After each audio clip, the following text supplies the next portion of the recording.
என்னோடய பேர் வந்து சரவணமுத்து. என் ஒய்ஃப் பார்த்தீங்கன்னா எம்எஸ்சி பிஎட் முடிச்சிருக்காங்க.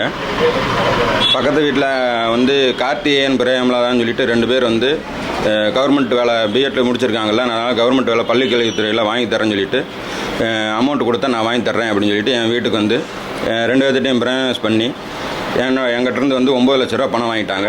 வங்கி பரிவர்த்தனை மூலமாகவே வந்து பணம் வாங்கிட்டாங்க.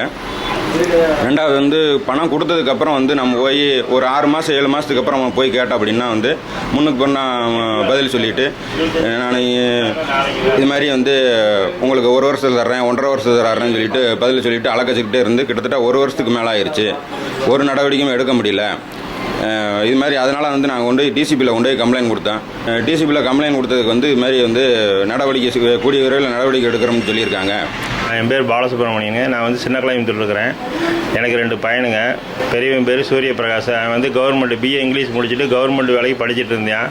அதில் பக்கத்து வீட்டில் இருக்கிற கார்த்தியும் பிரேமலதா 2 பேரும் சேர்ந்து நான் வந்து இந்த மாதிரி தான் கவர்மெண்ட் வேலை வாங்கியிருக்கிறேன், இபியில் நான் வந்து இருக்கிறேன், உங்களுக்கு அதே மாதிரி நான் வேலை வாங்கி தரேன், பணம் ஒரு 7 லட்ச ரூபா கொடுங்கன்னு சொல்லி போட்டு கேட்டு வாங்கிட்டு இந்த போலியான ஆர்டர் காப்பியை கொடுத்துட்டு சரி இப்போ வேலைக்கு எப்போங்க இது பண்ணுறதுன்னா முன்னுக்கு பின்னுக்கு முரணா பதில் சொல்லிவிட்டு இது வராதுங்க அப்படிங்க இப்படிங்கன்னு சொல்லி போட்டு என்னை போட்டு ஏமாற்றிட்டு அப்படிங்க. எங்களுக்கு வந்து இதுக்கு ஒரு தீர்வு தரணுங்க. பிளே ஸ்டோர் மற்றும் ஆப் ஸ்டோரில் இருந்து பாலிமர் செயலியை QR கோடு மூலம் பதிவிறக்கம் செய்யுங்கள். செய்திகளை உடனுக்குடன் பெறுங்கள்.